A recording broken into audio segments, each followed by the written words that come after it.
1982. Two nations colliding over one rocky archipelago. Welcome to our explainer on the Falklands War. Let's dive right in. So, the number you absolutely need to keep in mind here is 74. That is exactly how many days this conflict lasted. I mean, 10 weeks is a shockingly brief window for a modern, high-stakes military clash, right? But as you'll see, those 74 days of intense naval, aerial, and ground battles completely reshaped the political landscape for both Argentina and the United Kingdom. Section 1. The dispute explodes. To really understand how this started, we have to look at the diametrically opposed claims.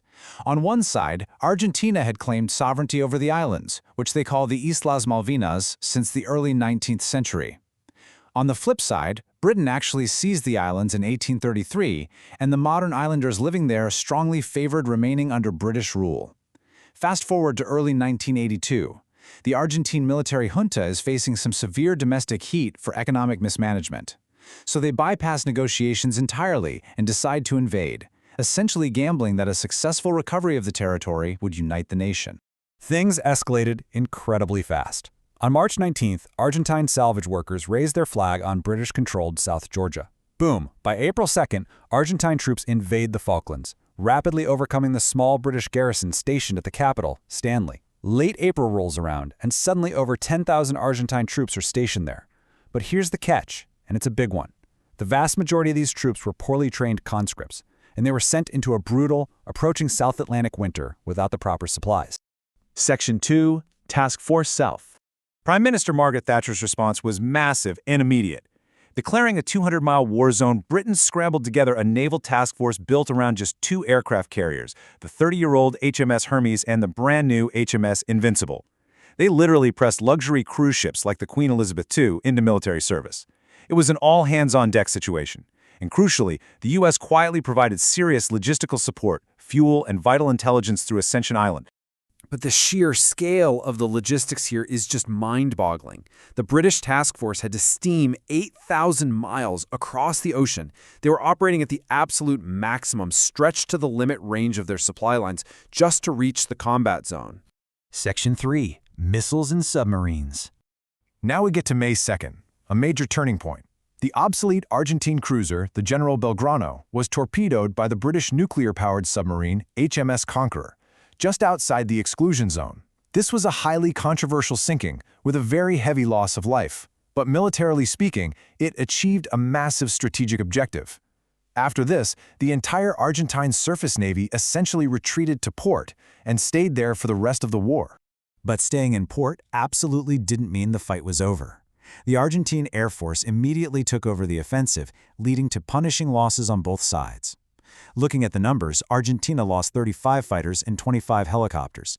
Meanwhile, the British lost 2 destroyers, 2 frigates, and several transport vessels. Many of these British ships were actually taken out by French-made Super Étendard attack aircraft armed with deadly Exocet anti-ship missiles. That's exactly what successfully sank the British destroyer HMS Sheffield. The big issue for the British was their total lack of long-range air cover. With only about 20 short-range Sea Harrier jets available, their ships had to act as highly vulnerable radar pickets. To survive, they relied heavily on brand-new ground defenses. Enter the Mobile Rapier surface-to-air missile system, which actually saw its very first combat use during this exact conflict. Section 4. The Ground Campaign. When it came to taking back the islands, British ground commanders purposely avoided a direct head-on assault on the capital, Stanley. Instead, they executed a very calculated 4-step plan to minimize civilian casualties. Step 1 was an unopposed amphibious landing at Port San Carlos on May 21st. Step 2 involved a rapid, completely exhausting push south to capture Darwin and Goose Green. Step 3 meant pushing east to seize the strategic high ground west of Stanley. And finally, Step 4, they surrounded the capital, starving out the cut-off garrison, which forced the Argentine commander to surrender on June 14th. We really can't overstate how brutal this was. This was no simple hike. The British infantry endured grueling forced marches through literally freezing weather against 5,000 determined, deeply dug-in Argentine defenders. Ejecting them from those rocky ridgelines required days of savage fighting, including some incredibly intense close-quarters hand-to-hand combat. Section 5. Costs and Consequences. Ultimately, this 10-week conflict exacted a very heavy human cost. In total, 907 people were killed.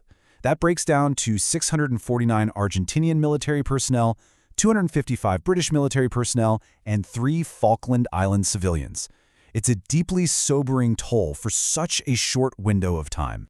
Politically, though, the outcomes were like night and day. Down in Argentina, the military junta was completely discredited, which actually paved the way for the total restoration of civilian rule in 1983. Back in the UK, the military victory generated this massive wave of patriotic support, handing Prime Minister Margaret Thatcher a landslide election victory. As for the Falkland Islands themselves, they were left physically scarred with dangerous, unexploded minefields, a deadly legacy that took nearly 4 decades to fully clear. So what does this all mean for us today? What are the lasting lessons of 1982? Well, the Falklands War was the ultimate brutal stress test for modern warfare. It proved, beyond a shadow of a doubt, the perilous nature of max-range logistics, the absolute lethal effectiveness of anti-ship missiles, and the unyielding importance of air superiority. It's a 74-day window in history that military strategists are still studying closely to this day. Thank you so much for joining us for this explainer, and we will catch you in the next one.